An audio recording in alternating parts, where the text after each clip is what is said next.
What is happening, everybody? Welcome to today's episode of Why Did I Buy a Mini Truck? Off camera earlier today, I went ahead and did the wheel studs on the opposite side and took all of the brake shoe hardware and brake shoes out of both sides of the drum. We're going to go ahead and replace all of that. We're also going to be replacing our drums on here. I am on the fence right now about just doing a disc brake conversion back here, so we'll kind of see how this plays out. So we're just going to leave the rear brakes alone for now. And what we're really going to do is dive in today on the suspension back here. So we're going to go ahead and cut off these mounts for the rear shocks. And we're going to go ahead and do some test fitting here along this bar. We also might utilize a couple different positions, but kind of see how things go. We're also going to come in here, take a look at some of this stuff. I did notice like a little bit of play. Same thing up here in the front. I thought at first this bag mount was crooked, but then I realized that this moves. So we're going to take a look in here and see what's going on. Not 100% sure if we're going to use these down here. I don't really like the thought of all those washers stacked. Maybe what we'll do is stack them together and weld them, but we'll kind of see what goes on. I got a couple ideas for rear shock setups. So we'll just have to kind of see where the day takes us and what we kind of figure out. So I'm going to get you guys on the GoPro and we're going to get our day started.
so went ahead and cleaned up the welds right here. So we got this bracket all nice and welded up in place. I'm gonna click on some light so you guys can see. I got to clean up a little bit of this spatter right here, but overall, pretty glad with how they came out. Got the other one over there. So I did the other one off camera because I didn't, it's the same thing, but came out nice. Got it all cleaned up, got the cap cleaned up.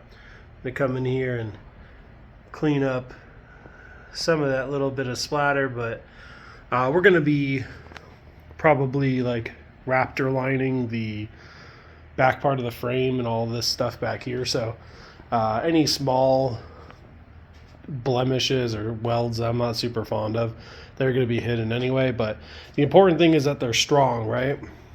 And that they work. So that's what's important here. So got them all welded up.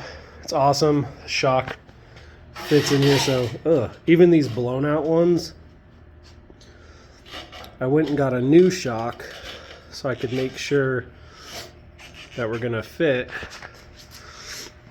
But even here, with this bushing being all blown out and off center, we're still good all the way through.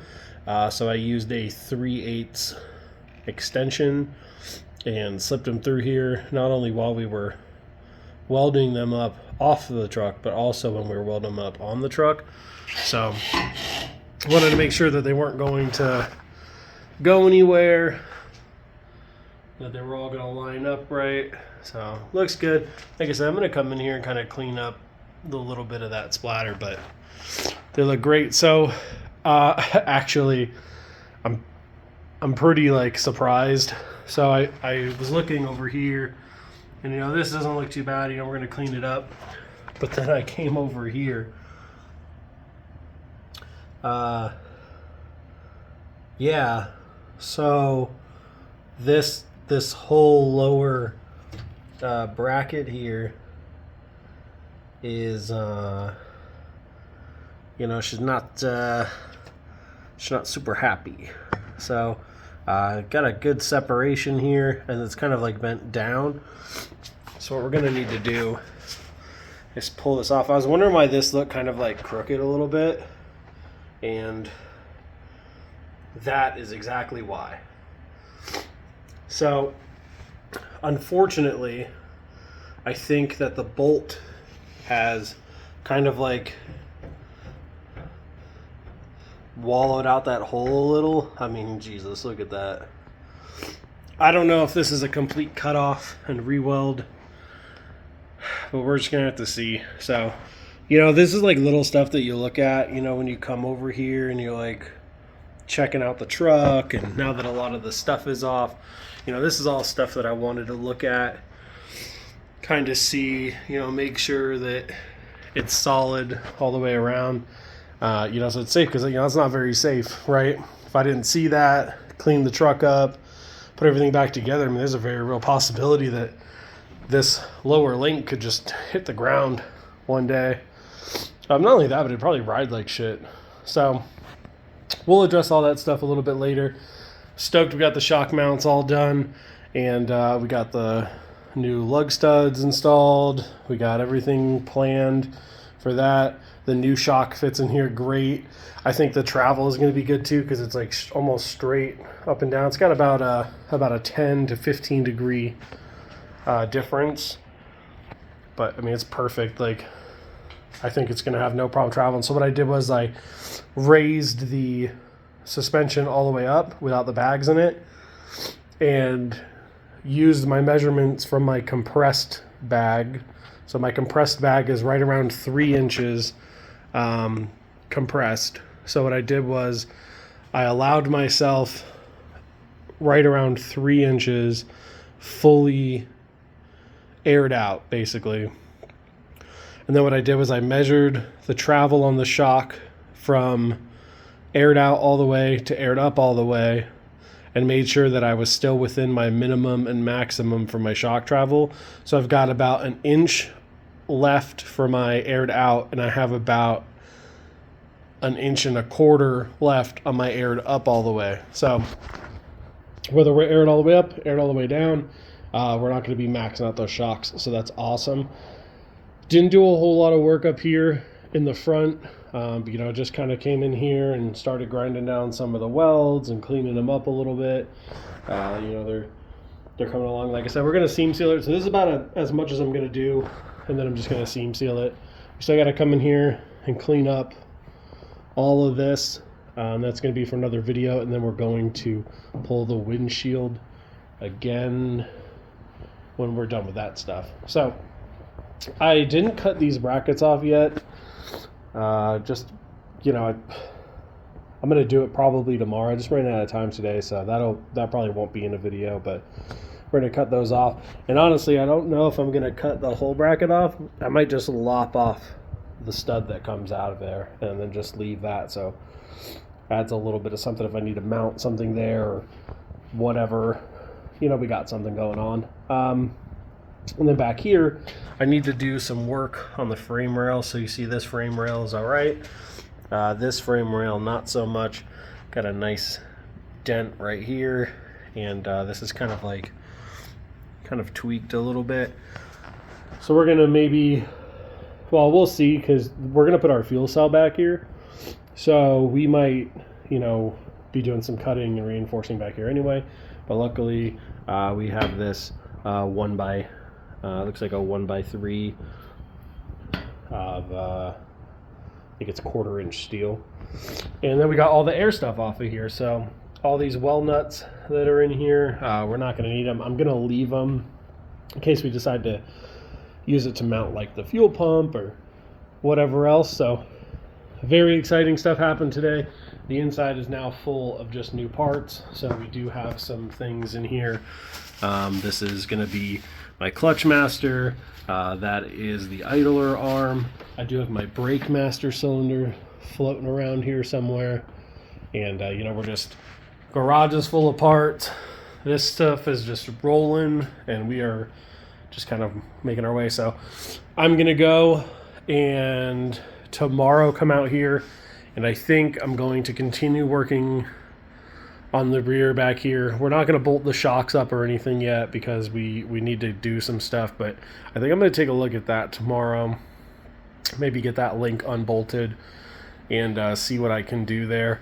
Worst case scenario, we just weld a new link mount. But if we can repair that, you know, if we take that link off, we hammer it up, we kind of clean that out in between there, and then we weld it up. I mean, if everything lines back up, I think we should be good, but that'll definitely help with the mount over there. Now we are going to do all new hardware. I probably don't need to, but I want to. I'm going to do all new hardware in here, and then we're going to be replacing these bushings as well, and then we're just going to check our pinion angle to make sure that's good, and then I still need to come in here and cut this fuel tank bracket off, but I'll probably do that tomorrow. And then now that everything's kind of cleaned up in here, we do have a lot of room in here, which is great because I'd like to do something with the exhaust. I'd really like to run an exhaust out the back, but with the fuel cell back there, it's probably not going to happen. So we're going to probably do a bed exit. And I'm thinking, just for simplicity, we'll probably go out the driver's side. But then again, who knows? Maybe we'll do a bed exit. Maybe we just, you know, do something, you know, because it lays frame. So if the exhaust routes out toward the bed, I'm going to have to pretty much sandwich it between something like here, between the bed and the rear wall of the cab. Since there's not really like a whole lot, you know, we have bags over here, and then back here is pretty open. So maybe we'll do like an exhaust that comes out, goes over this bar, maybe. That could be kind of cool. And then just kind of runs out and maybe goes through like the bed, or maybe we just do a turn down over here. Who knows? I don't know yet. That's for a whole nother video, but hopefully this video was fun and entertaining and you enjoyed watching me do some of the work that we did here today. And until the next one, I will catch you guys later. I hope you guys have an awesome weekend. I hope next week is fantastic for you. And I'll catch you in the next one.